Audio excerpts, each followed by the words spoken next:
Have you ever wondered why your silence gets interpreted as arrogance? Why your careful observations make people uncomfortable?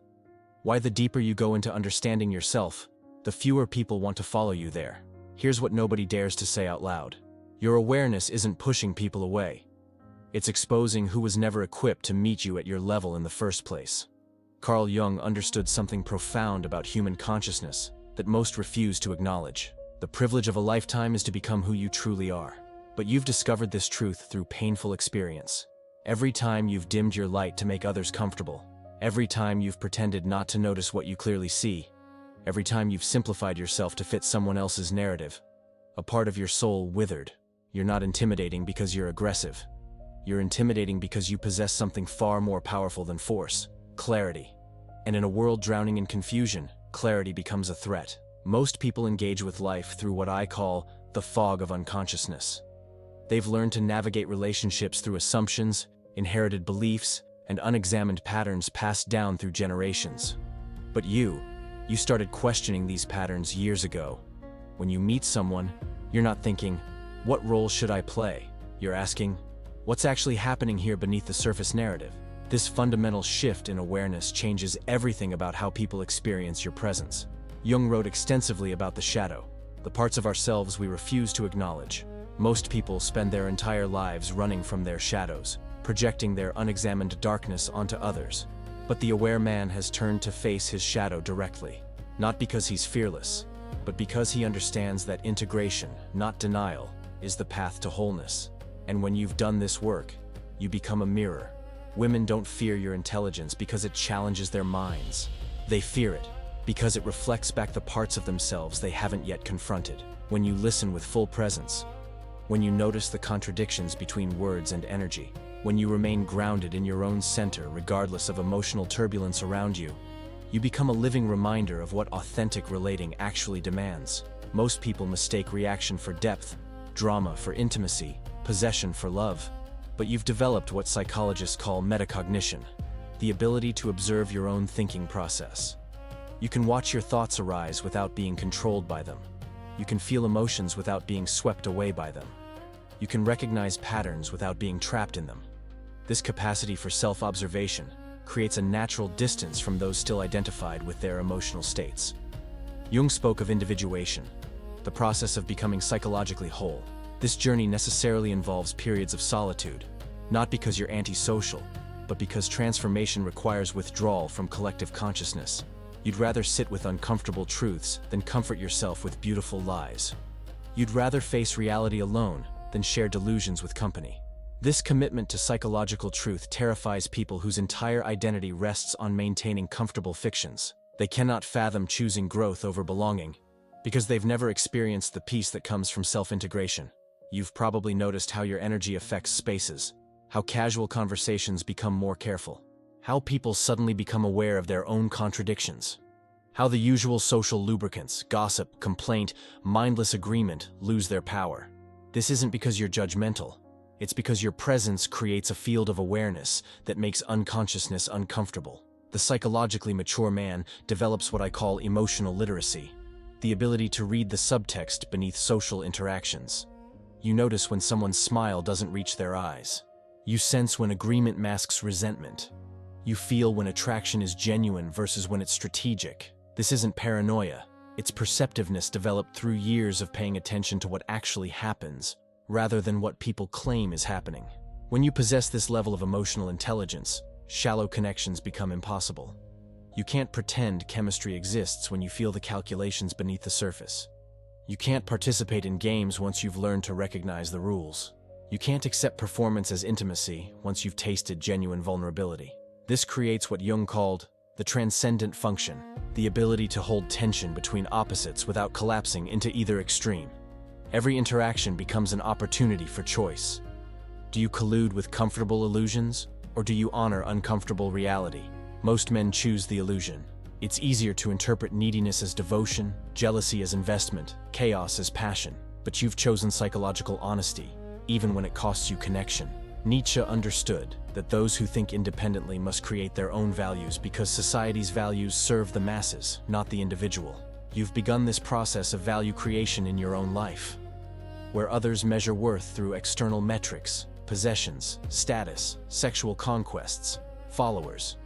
You've started measuring worth through internal alignment. How congruent are your actions with your values? How much have you preserved your authentic self in the face of social pressure? How closely does your external life reflect your internal truth? This reorientation toward internal validation makes you incompatible with conventional relationship dynamics. You can no longer celebrate hollow victories or pursue connections that require you to betray yourself.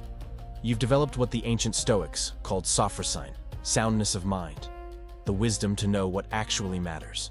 The conscious man recognizes that most social interactions operate on unspoken agreements. I'll pretend your mask is real if you pretend mine is. I'll validate your ego if you validate mine. I'll play the role that makes you comfortable if you play the role that makes me comfortable. But you've withdrawn from these agreements. You refuse to trade authenticity for approval. You won't perform confidence to earn attraction.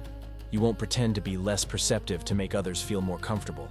This refusal to participate in unconscious social contracts makes you appear difficult to those still embedded in these systems. They can't figure out what you want because you don't want anything except honesty.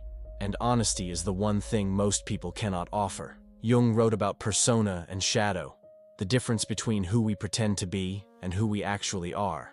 Most people live entirely in persona, in the carefully constructed image they present to the world. But you've glimpsed what lies beneath the persona. You've seen the raw needs, the unhealed wounds, the primitive fears that most romantic behavior attempts to disguise. Once you see beneath the persona, you can no longer be seduced by surface presentation. You look for substance, not style. Integration, not image. Character, not charisma. This creates a natural filtering effect that most people experience as rejection. Your standards automatically eliminate those who haven't done their own psychological work. Your authenticity repels those still hiding behind masks. Your depth intimidates those living on the surface. But this filtering isn't a problem. It's protection. Every person who finds your awareness threatening is revealing their own psychological fragility. Every woman who prefers performance to presence is showing you she's not ready for genuine intimacy. The aware man learns to read these signals not as personal failures, but as useful information. You're not being rejected. You're being sorted. Reality is separating those ready for consciousness from those still choosing comfort. This sorting process feels brutal because it happens in isolation. Unlike the man rejected for obvious reasons, poor social skills, lack of resources, physical unattractiveness, you get rejected for invisible reasons most people can't articulate. They'll say you're too deep when they mean too real. They'll call you distant when they mean not controllable. They'll claim you're complicated when they mean conscious. These labels used to confuse you. Now you recognize them as translations.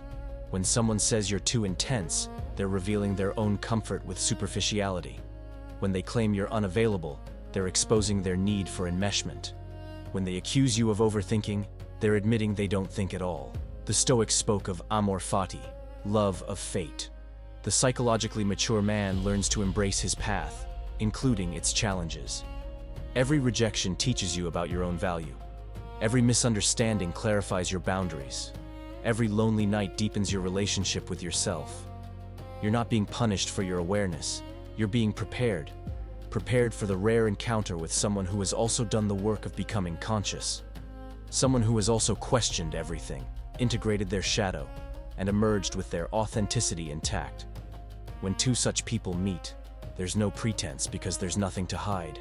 No games because there's nothing to win. No manipulation because there's nothing to control. There's only recognition, the profound relief of being truly seen and accepted for who you actually are. But this meeting requires patience, faith, and the willingness to walk alone until it happens.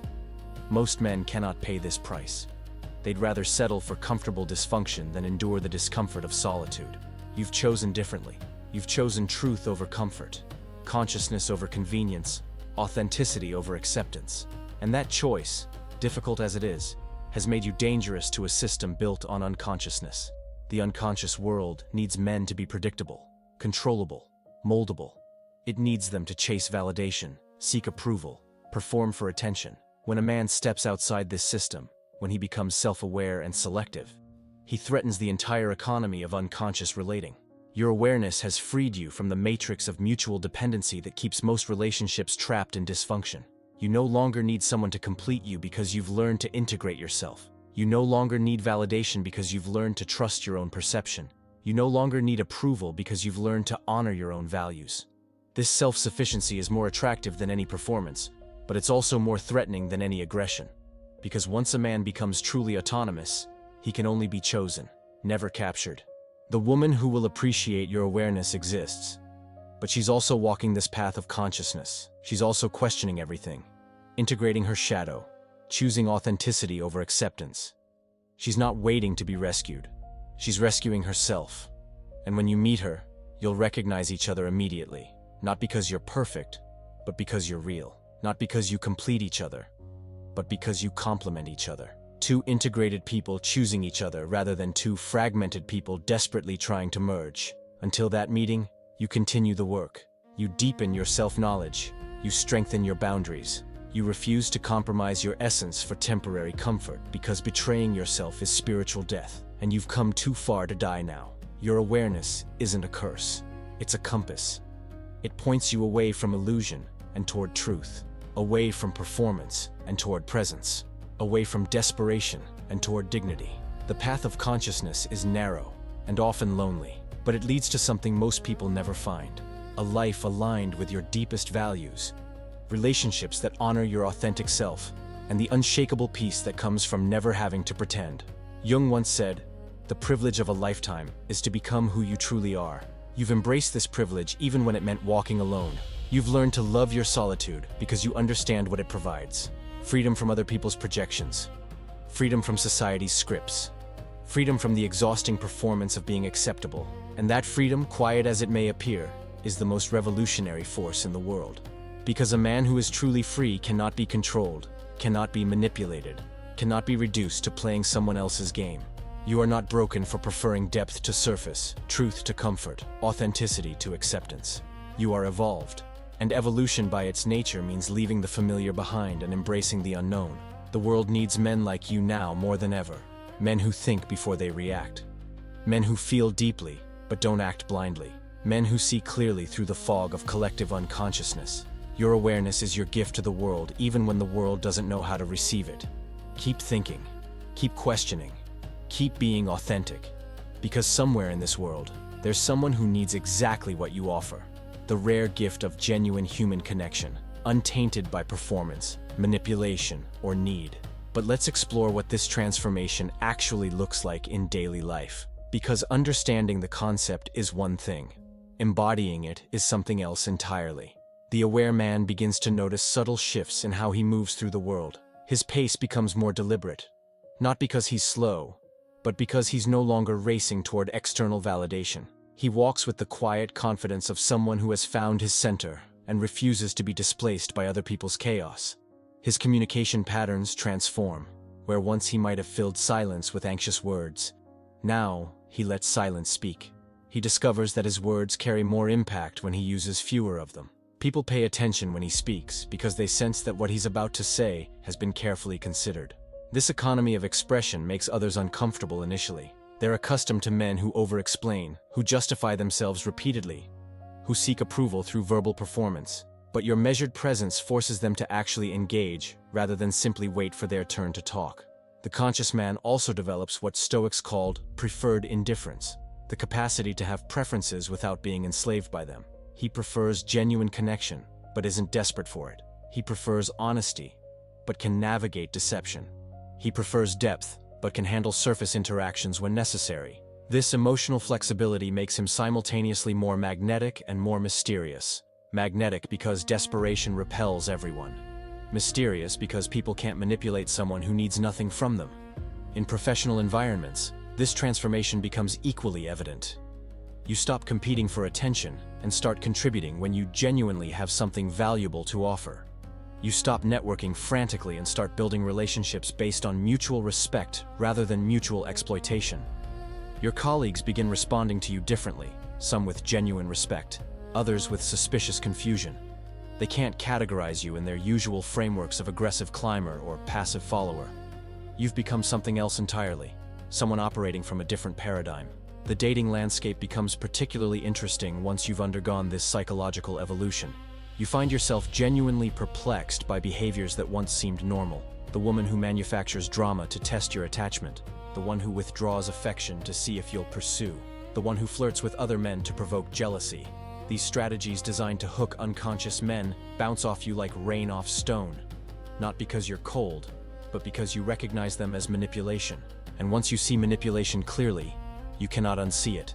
You cannot pretend it's love. You cannot participate in the dance. This creates a fascinating dynamic where women test you in increasingly creative ways, searching for the lever that will make you react, compete, perform. When they realize no such lever exists, they typically move through predictable phases: confusion, frustration, respect, or departure. The ones who leave were never aligned with your path. The ones who stay and develop respect are worth knowing better. Jung understood that most human suffering stems from resistance to reality. But the conscious man has mastered acceptance without resignation. He accepts what is while working to improve what can be changed and finding peace with what cannot. This philosophical approach extends to how you handle rejection, criticism, and misunderstanding. Where once these experiences might have triggered spirals of self-doubt, now they provide valuable data about other people's capacity for consciousness. When someone calls you too serious, you understand they mean, "I'm not ready for depth." When they say you're emotionally unavailable, you translate it to, "I need constant emotional management." When they claim you're overthinking, you recognize they mean any thinking makes them uncomfortable. These translations aren't meant to be judgmental, they're meant to be accurate. And accuracy in human dynamics is a rare and precious skill. The aware man also learns to distinguish between loneliness and solitude. Loneliness is the pain of feeling disconnected from others. Solitude is the joy of being connected to yourself. Once you master this distinction, being alone transforms from punishment to privilege. You begin to treasure your quiet mornings, your contemplative walks, your evenings spent reading or reflecting. These aren't consolation prizes for failing to find company. They're the foundation of your psychological strength. This comfort with solitude produces an unexpected effect. It makes you magnetic to other people who value depth. They sense your contentment with yourself and are drawn to it, not because they want to possess it, but because they recognize something they're seeking in themselves. The paradox becomes clear. The less you need people, the more the right people are attracted to you. The more integrated you become, the more appealing you become to others, also pursuing integration. But this attractiveness carries responsibility. When someone is drawn to your centered presence, you must discern whether they're seeking to learn from your example or simply hoping to use you as an emotional anchor. The former leads to genuine connection. The latter leads to another performance-based dynamic. Learning to make this distinction quickly becomes essential. You develop what I call consciousness radar, the ability to sense whether someone is interested in who you actually are or who they imagine you could become for them. The signs become obvious once you know what to observe. Authentic interest explores your thoughts, your values, your perspectives. Inauthentic interest focuses on what you can provide: security, status, entertainment, emotional regulation. Authentic people want to understand your boundaries and honor them. Inauthentic people probe for weaknesses they can exploit or barriers they can erode over time. Authentic people appreciate your complexity and don't try to simplify you for their comfort. Inauthentic people want you to be consistent, predictable, easily categorized. Most importantly, authentic people bring their own integration to the interaction. They're not looking for you to fill their emptiness. They're looking for someone whose wholeness resonates with their own. This level of discernment, while protective, can feel isolating at times. You watch friends and colleagues enter relationships you can see will end in predictable pain. You want to warn them, but you've learned that people must discover their own patterns in their own time. Your role isn't to rescue others from their choices. It's to model what conscious living looks like. Your life becomes a quiet demonstration of what's possible when someone commits to psychological growth rather than psychological comfort. Some people will be inspired by your example. Others will feel threatened by it. Most will simply be confused by it. And that's perfectly acceptable. You're not living your life to be understood by everyone. You're living it to be true to yourself. The aware man eventually realizes that his earlier frustrations with relationships weren't really about finding love. They were about finding himself. The journey that began with, "Why don't women appreciate my intelligence?" evolved into, "How can I become a man worthy of conscious partnership?" This shift from external seeking to internal development changes everything. You stop trying to find the right person and start becoming the right person. You stop looking for someone to complete you and start integrating yourself. You stop seeking validation and start creating value. And paradoxically, this internal focus makes you far more attractive than any external strategy ever could. Because a man who is actively becoming his best self radiates an energy that no amount of techniques or performance can replicate. The woman who is meant for you will recognize this energy immediately. She won't need to be convinced of your worth. She'll see it in how you carry yourself, how you speak, how you make decisions, how you treat others, how you handle challenges. She won't be impressed by your achievements. She'll be attracted to your character. She won't fall for your performance. She'll fall for your presence. She won't want to change you. She'll want to grow alongside you. When you find someone operating at this level of consciousness, the relationship unfolds differently than anything you've experienced before. There's no game playing because neither of you needs to win. There's no manipulation because neither of you needs to control. There's no performance because neither of you needs to impress. It's simply two integrated people choosing to share their wholeness rather than two fragmented people trying to fix each other. But until that meeting happens, the work continues. Not the work of finding someone, but the work of becoming someone. Someone who doesn't need a relationship to feel whole, but would welcome the right one. Someone who doesn't fear being alone, but remains open to genuine connection. The path of the aware man is not an easy one. It requires courage to think independently, strength to stand alone, and wisdom to distinguish between what deserves your energy and what doesn't. It demands that you develop your own values rather than inheriting society's values, that you create your own meaning rather than accepting what others provide. But this difficulty is also its gift, because every challenge overcome makes you stronger. Every lonely night endured makes you more self-reliant. Every false connection released makes space for a true one. You are not broken for wanting more than what most people accept. You're not damaged for refusing to settle for surface-level connections. You're not flawed for choosing authenticity over approval. You are conscious, and consciousness by its very nature is an individual journey. The butterfly cannot transform while remaining in the cocoon of others' expectations, and that person is worth waiting for, worth staying authentic for, worth all the solitude you've endured to become who you truly are. If this resonates with your experience, share it with someone who needs to hear that their awareness is not a defect. Subscribe for more content that honors your consciousness instead of asking you to dim it. Your mind matters. Your standards matter. Your refusal to settle for anything less than authentic connection matters more than you know.